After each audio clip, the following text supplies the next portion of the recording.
Okay, welcome back everyone. Now it's time for us to do the video for Game Week 4 preview. So, looking at the matches from last week, Chelsea getting a big win over Luton. It's to be expected. Sterling, Jackson, Gusto, everyone getting on the scoreboard. Chelsea is not a bad bet for the next few weeks going forward. North Forest and Bournemouth, you expect them to get the win. You expect them to get points. You expect them to score. I don't know whether Sterling is the right bet, but I won't make any bets of my own. But definitely worthwhile putting in some defense from Chelsea, and Gusto seems to be playing pretty well in attack as well. As far as Luton, the stats say that West Ham, Fulham, and Wolves will give them fairly easy matches, or at least matches that they can win. But I have not seen anything, so I would not back them for any of that. Looking at Bournemouth, Tottenham, so Spurs again, they've got a really favourable couple of weeks coming up against Burnley and Sheffield United. Burnley might be a bit challenging, but Spurs are playing really well. Madison's in and around the points. We got some let's say new joiners on the points there. Kulichevsky hasn't scored in over a year, but showed up in that game. Udogi as well, so doing really well. Bournemouth, I'm not expecting much. Brentford, Chelsea, and Brighton to come. I think rather stay away from those players if you can. Looking at Arsenal and Fulham, so this was a strange match and it was a strange week. So Arsenal going behind, then leading, and then ending up with a draw. Nketiah getting back on the score sheet. Salah is as regular as ever. Vieira coming on with 2 assists, so it's all there and thereabouts. Not a very good week coming up for them. Manchester United, it could go either way. Then Everton and then Tottenham. So Everton probably the easier one, but I would say time to look to move some Arsenal players into the bench for a couple of weeks, and Fulham's got Man City coming up. Definitely would not advise anyone to go up against Man City. There's also rumors that Palhinha might leave at the end of this week, so I don't know whether he will play again. Then Luton and Crystal Palace. So if you have some Fulham players, maybe just hold on to them for the next couple of weeks. Looking at the Brentford Crystal Palace game, again, not as dominant as Brentford usually is, but Roy Hodgson at Crystal Palace is doing a good job making sure that they fight for every point. So quite a scrappy goal by Anderson, but it was a draw is a draw. For Brentford, they've got Bournemouth and Everton coming up, and then Newcastle in between. So again, not a bad idea to put in the players, but guys like Wissa and Buemo really let everyone down last week, but still probably worth keeping them around. As for Crystal Palace, games against Wolves and Fulham and Aston Villa is going to be tough, but against Wolves and Fulham, possibility for some points. But who scores and how they score is very difficult to predict. So, yeah, leave that one up to you guys. Looking at the Everton Wolves game, Everton is struggling. They have not scored an entire goal in this entire season so far, 3 gone, but they have brought in Beto, who is a proven striker, so looking to get that first goal, and they have Sheffield United this weekend. It might be a chance for you to get some points from Everton, but I wouldn't bank on it. Then Arsenal and Brentford in the weeks to come. So if you don't have them, don't bring them on. And then Wolves have got Crystal Palace this weekend. Again, not a very easy game. Then Liverpool, then Luton. Again, if you have some Wolves players that you're holding on to, maybe keep them on the bench and bring them on. But right now, I wouldn't advise you to bring them in. It's very tough weeks coming up. Looking at Manchester United, a come from behind victory, so really, really tough to predict where they're going to go. Fernandes, Casemiro, Eriksen getting on the score charts. I mean, it's really up for grabs. But they have Arsenal this weekend, so again, you can see that it's been rated as a very difficult fixture for them. Brighton, who have beat them a couple of times last season, and then Burnley. So I think time to move the Manchester United players off for a couple of weeks. And looking at Forest, they've got Chelsea coming up, then Burnley, and then Man City. Again, Winnie is on form. He's been scoring regularly, so maybe he will get him one against Chelsea, possibly against Burnley if you have him keeping in. But otherwise, I wouldn't look too far down this team. Looking at Brighton, they got stunned after big wins. Then West Ham coming in. West Ham is an on-form team. Antonio, Bowen, Ward-Prowse, Mohamed Kudus joining them now. They have got a lot of firepower. Brighton have got the craziest setup coming up. Newcastle and Manchester United back to back. These are tough games for them, regardless of historical setup. But for the Manchester United match, they could actually get Ansu Fati coming in from Barcelona. That's a big signing, so just be on the lookout for that. And then on Bournemouth in game with 6.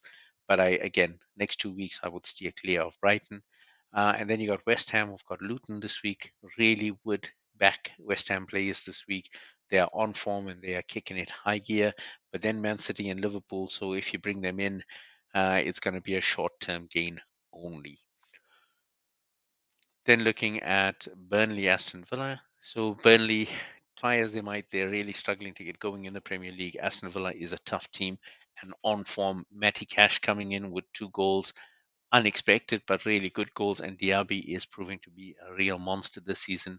Dina Watkins picking up assists, so there's goals and points all around on the Villa team, and not a bad team to go for.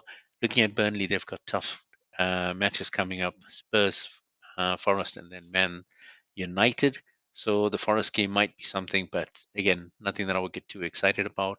From Aston Villa side, they've got Liverpool this weekend. It could go either way. Liverpool is not really firing all cylinders yet, despite that win. But then Crystal Palace and Chelsea. So Villa's got some testing games coming up, but the form is definitely with them. Looking at Sheffield United now, they came up late with a surprise goal for Man City, or nearly pulled the champions down to a draw, but Man City were much too strong in the end. Rodrigo coming in with a saver. That was the closest they've come to a defeat in a while. Sheffield United's got Everton this weekend, possibly their best chance to get goals and points. And then Spurs and Newcastle. So things are not looking good for Sheffield. Probably going to be that way the entire season. I would not advise going for any of their players.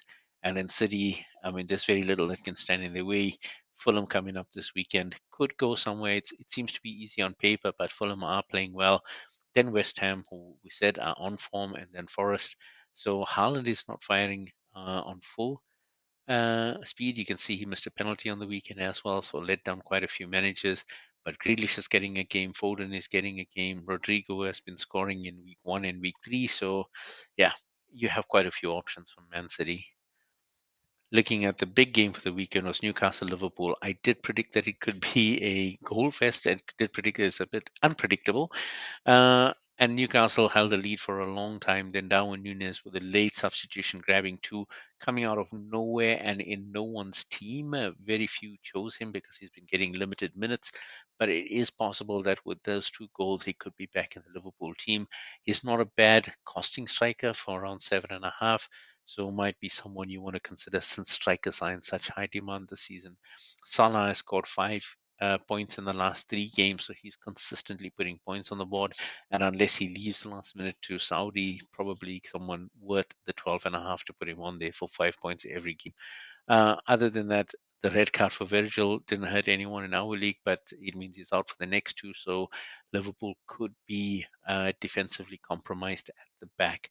Looking at this games coming up, Newcastle are finally starting to see the easing of their schedule. Brighton and Brentford are not easy games, but could be winnable for this Newcastle team.